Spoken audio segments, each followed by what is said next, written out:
July 7, 1968, a cramped basement apartment on 118th Street in East Harlem. That's when Frank opened the door to Bumpy Johnson's safe room and found it, $20 million.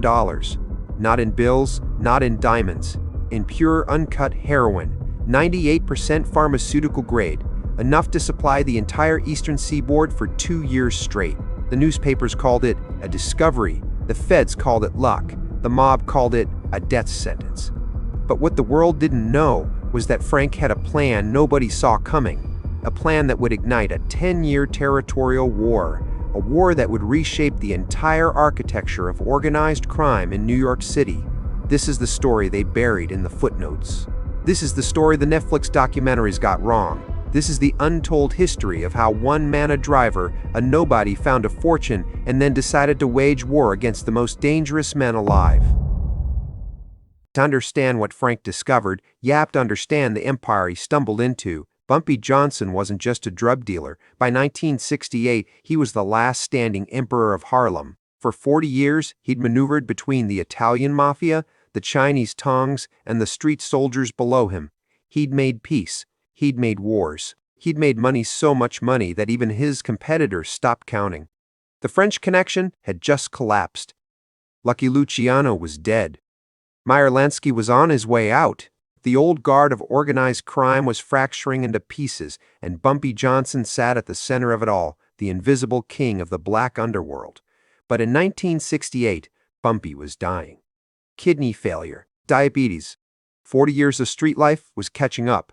He knew his time was running out, so he did what any rational man does when death comes knocking. He prepared for the inevitable. He gathered his most valuable asset, $20 million, not in the bank. Banks ask questions, not in a safe deposit box. Safe deposit boxes get raided. No. He stashed it where he thought no one would ever find it. In a basement, under a building, in a room that only 3 people knew existed. Frank wasn't one of those 3 people. Frank wasn't the driver. That's what everyone called him, just the driver. He wasn't a lieutenant, wasn't a soldier, wasn't even a made guy. He was hired help. The kind of man who stayed invisible because invisibility was survival. He drove Bumpy. He kept his mouth shut. He didn't ask questions. He didn't cry. He didn't scream. He didn't panic. That's what made him dangerous, though nobody knew it yet. On the morning of July 7th, Bumpy had a stroke, a massive one. He collapsed at his desk, and it became clear. This was the end. The Harlem throne was about to go vacant, and in that chaos, Frank did something unexpected. He looked for the keys, the real keys, the keys to power. Most men would have run. Most men would have disappeared into the crowd. But Frank wasn't most men. He was patient. He was methodical. He understood something that the street soldiers didn't. Information is more valuable than muscle. Control of the supply is more valuable than control of the streets.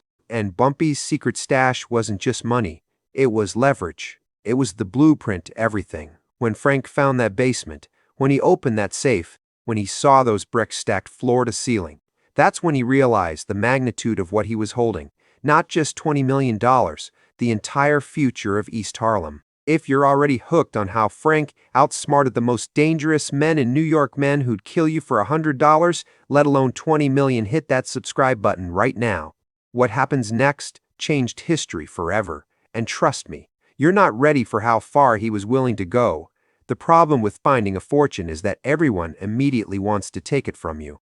Within 72 hours, word was out, not officially, not publicly, but in the underground network of Harlem, the barbershops, the numbers joints, the back rooms where real power was discussed. People started asking questions.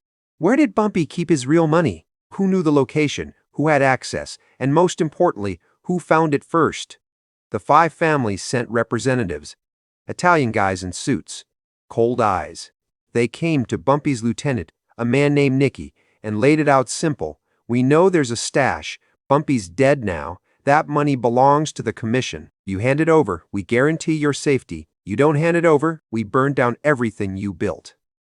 That's when Frank had to make his choice. Nicky brought him in. Said, Frank, you've been loyal. I need to know. Did you find anything? Did Bumpy ever show you anything? This was the moment. This was the fork in the road. Frank could have said yes. He could have told them about the basement, about the safe, about the $20 million, and then he would have been killed within 24 hours. Because nobody who knows the location of that much money lives long enough to spend it. That's rule number 1 in organized crime. The witness dies with the secret. Or he could have said no. He could have lied. He could have claimed ignorance. But Frank chose a third option. He chose to keep the secret and use it. He told Nicky, "I drove Bumpy. I didn't know his business, but I know he wouldn't want the 5 families running Harlem. And I know you don't want them running Harlem either." Nicky understood what Frank was saying without saying it. Frank knew something. Frank had leverage, and Frank was offering to use that leverage on their side of the war. The FBI knew this was happening too. They'd been tracking Bumpy for decades. When he died, they saw an opening. They saw chaos. They saw a power vacuum that would either be filled by internal players, in which case the FBI could infiltrate and manipulate, or by the 5 families moving in Nuai, or by the 5 families moving, in which case the mob's grip on the city would tighten. So the feds made their own move. They arrested Nicky on a RICO charge, not for anything specific, just to freeze the leadership structure of Harlem, just to create more chaos, just to see who would emerge as the new player worth turning. That's when Frank disappeared. Not disappeared, that's the wrong word. He went underground. He moved the stash, piece by piece, brick by brick. He scattered it across safe houses throughout Harlem, the Bronx, and Upper Manhattan. He made sure no single person knew where all of it was. He made sure that if anyone tried to torture him, they'd only find a fraction of it. Then he started making his own connections, not with the Italian mob, not with the feds, but with the independent operators, the men who worked outside the system. The hustlers and the dealers who'd been cut out of Bumpy's empire and were hungry for their own piece. Bumpy Johnson had a philosophy. He used to say, "The silent man lives, the loud man dies." Frank took that philosophy and weaponized it. He didn't brag about the money. He didn't flash it. He didn't buy Cadillacs or mink coats. He stayed invisible. He stayed humble. But everywhere you looked in Harlem, suddenly there was new money flowing, new product hitting the streets, new players rising up who weren't connected to the 5 families. The Italians noticed. The feds noticed. And for the first time in 30 years, Harlem was no longer under the control of one man or one organization. It was fragmenting. It was becoming independent. Here's where Frank separated himself from every other hustler in that era. He understood supply chain management. See, most dealers think vertically. They think, "I control the docks.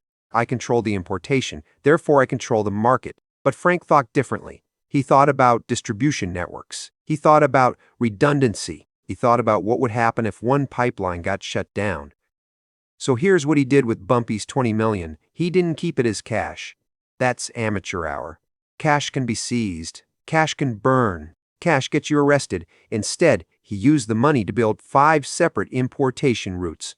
One through the docks in Newark, one through a corrupt customs official at JFK, one through a fishing operation in Rhode Island, one through a motorcycle club that ran product down from Montreal, and one through a music equipment shipment company in Brooklyn, because who's going to search inside a Marshall amplifier? 5 routes. 5 redundancies. If the feds shut down one route, 4 others kept flowing. He also did something revolutionary for the time. He vertically integrated backwards. He didn't just buy heroin on the street market. He connected directly with the Turkish suppliers. He connected with the processors in Sicily. He built relationships with the chemists who could cut the product without destroying its purity. In the narcotics game, that kind of control meant everything. It meant he could undersell the 5 families. It meant he could flood the market. It meant he could flood the market. But here's the chess move that separated Frank from checkers players. He did all of this while making sure the 5 families thought he was working for them. He fed them information about other dealers. He gave them tips on FBI surveillance. He made deals that benefited them in the short term while he was building his empire in the long term. It's like playing poker. You make small bets. You fold when you should fold. You build trust. And then, when the moment is right, you go all in. By 1970, Frank had transformed Bumpy's $20 million stash into a $40 million operation. He doubled the money in less than 2 years. But more importantly, he created a network that the Italian mob couldn't penetrate. Because it wasn't hierarchical. It was web-based. It was distributed. It was, for the first time in organized crime history, genuinely resilient to takeover. The 5 families realized They'd made a mistake. They'd let an invisible man build an invisible empire, and by the time they noticed, it was too late. April 15th, 1972, a warehouse in Astoria, Queens. That's where it happened. The meeting, the moment when the entire power structure of New York organized crime came face to face with the reality of what Frank had built. Tommy Giordano was sent from the commission. He was the enforcer, the problem solver. The guy who handled situations that had gotten out of hand. He sat across from Frank in that warehouse with 2 bodyguards and a single message: "This ends now." Frank didn't flinch. He just lit a cigarette and waited. "You've been operating outside the arrangement," Tommy said. "You've been cutting into our territory. You've been making moves that weren't approved. The commission wants you to understand something. You can walk away. You can keep 50% of what you've built. You can retire. You live. Or you make this difficult and we take everything and you die." Frank took a long drag of his cigarette. "You know what my problem is, Tommy? It's not with you. It's not with the commission. It's that you're still thinking like 1960. You're still thinking like there's a boss and a street soldier and everybody else is dust. But that's not the world anymore. That's not how this works." Bumpy Johnson understood something that maybe you don't. The world is changing. The black community isn't going to accept Italian management anymore. It's not going to accept external control. It's going to build its own thing, and I'm just the first one willing to actually do it. "You're signing a death warrant," Tommy said. "No," Frank replied. "I'm writing a new contract." Then he made a phone call. One call, and suddenly there were 40 men outside that warehouse, not Italian guys, black and Puerto Rican operators from every corner of the city. They surrounded the building. They made it clear, "You can leave, but you're leaving without Frank." Tommy understood immediately. This wasn't a negotiation. This was a show of force. This was Frank demonstrating that he didn't just have money, he had an army. "You're making a war," Tommy said quietly. "No," Frank corrected. "I'm making a business model. War is what happens when you try to take it." Tommy and his men left. But they didn't report back to the commission that Frank had bested them. Instead, they reported something different. Frank had backing. Frank had military capacity. Frank had transformed from a mid-level operator into a genuine threat to the territorial balance of power. The 5 families called a meeting. They decided on a new strategy. They couldn't take Frank out directly because his network was too distributed, too hidden. So they'd do something smarter. They'd make a deal with him. By 1973, Frank was sitting at tables with commission members. He had a seat at the table. He had respect. He had created a new paradigm where black organized crime wasn't subservient to the Italian mob. It was a separate power structure. It was legitimate in the way that organized crime understands legitimacy. But every empire has an expiration date. In 1975, the feds made their move. They'd been patient. They'd been watching, and they'd identified 317 members of Frank's network. Operation Sunrise. That's what they called it. They moved simultaneously across New York. Raids, arrests, confiscations. Frank survived. He managed to disappear again. But his network didn't. The infrastructure he'd built so carefully was dismantled.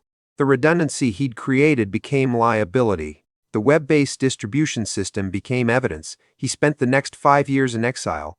Some say Miami. Some say Canada. Some say he went back to driving for smaller operators and disappeared into anonymity the way he disappeared into power.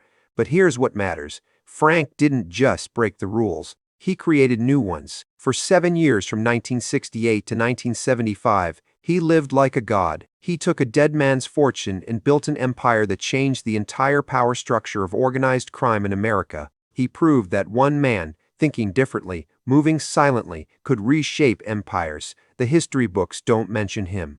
Netflix doesn't make documentaries about him. He's a footnote, a ghost story told in barbershops, a legend whispered about but never confirmed. But in those 7 years, he showed the world something they didn't want to see. That power isn't about guns or suits or family connections. Power is about understanding the game better than everyone else. Power is about staying invisible while you're rewriting the rules. He didn't die in a hail of bullets. He didn't get imprisoned for life. He didn't disappear into witness protection. He just faded, like smoke, like a ghost, like a man who was never really there at all. That's the real story. That's the story that changed history. That's the price of power. knowing that one day you'll have to give it all up and become invisible again.